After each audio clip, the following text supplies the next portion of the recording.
Bill and Kitti. I'm Bill. She's Kitti. Right. So, I would say, well, I'm from Atlanta, I'm native Atlantan. So people always say, well, there's so few of you here, and I go, no, actually, we're still here. It's just all these other people are here too, so it's hard to run into us. But so I'm from Atlanta and met her when she came to Agnes Scott to go to college after we'd been there a couple of years. That's initially my thoughts. Okay. Yeah, that's like the first, and we've been married 43 years, so if we did it like that, it would take us hours to tell you who we are. So we've been married 43 years. We raised 4 sons. 3 of our sons are married to women who are my favorite women on the planet. We have 9 grandkids. For 30 years, close to 30 years, Bill was either a pastor or on staff in churches.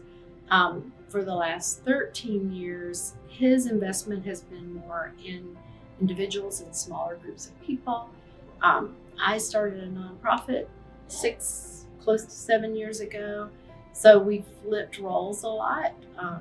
I just was basically a soccer mom who did little side hustles in order to stay sane and help our budget for a long time.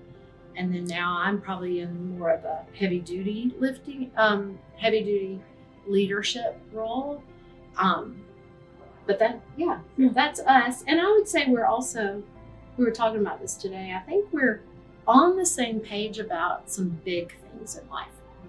And then in all the little things, we're completely different, which is we like. All the other things. All the other things, yeah. Although we used to think, when we first got together, we thought we were so much alike. Yeah.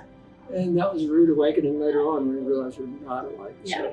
So I think that we've done well figuring out how to do life together, being such opposites. So.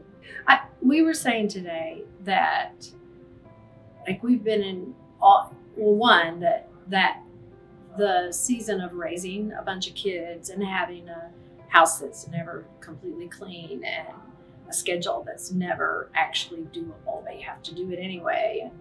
And, a budget that doesn't quite cover all the surprises that come up. All that life just feels like a big hurricane, and in some ways you just get through it. But I think we both, and we would not have articulated it quite like this when we first got married, but I think we both have always known that who we're becoming is more important than what we accomplish. And so our purpose in life is driven by who we're supposed to become. And then we want to be for each other. So, Bill has an interior life that's his. It's his, I would call it his soul. And I have one that's mine. And as we become people on the inside, then that begins to affect what happens on the outside and how we do life together and how we meet in an interior, kind of more intimate way. The other thing I think is important to say is that, and now after 43 years, we can say it, that marriage is a long game. This idea that you can do everything all at once is such a lie. You really can't. It is not humanly possible. We're limited in time and energy and all the things. And so we're here to say the payoff is great. Hang in there, because, and it's not, and again, I wouldn't say, we were miserable back when our kids were at home. We were having a great time. It was fun. It was wild and crazy, but it was really a lot of fun. But I would say the payoff in rich relationship is, invest now, because later you'll reap the benefits of that. I really think that's true. Yeah. In our story. It's like putting money in the bank. Yeah. We lived in Pennsylvania. We lived there for 5 years. And then we moved back to Atlanta. I was ready and excited to move back to Atlanta. You were not. We disagreed about that. And in our little scheme of how we figured out whether we should or shouldn't do things, I think I kind of stacked the deck in my favor. And and convinced her that, well, we need to move back.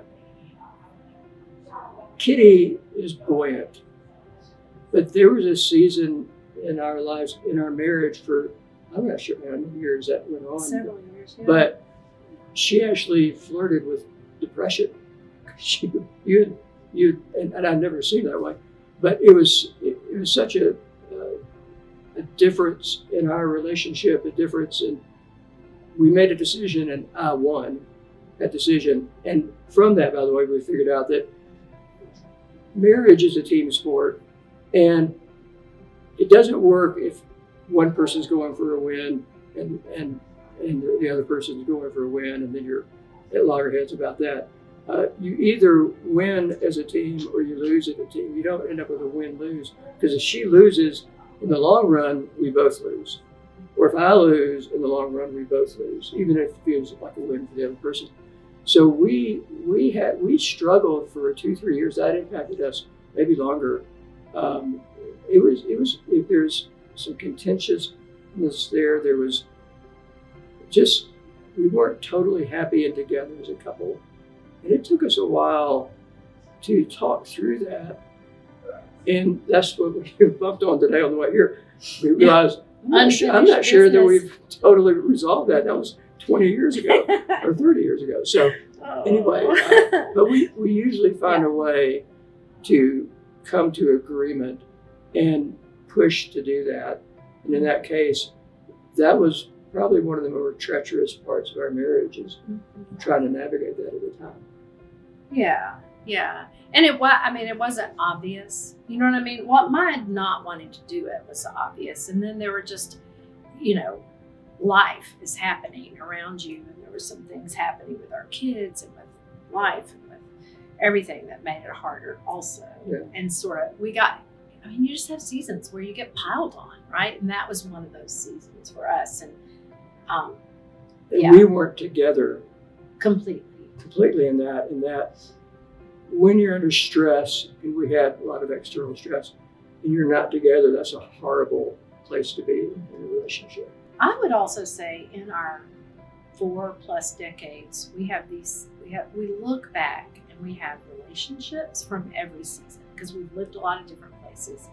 And so our group of people that we would call dear friends, that we still keep up with somewhat, and better now because we're all not so scattered with our kids' stuff. But every season we can point to and go, oh, that was the season of getting to know so-and-so, and it was rich and full, and we learned so much from those people, and we invested in them, and they did in us.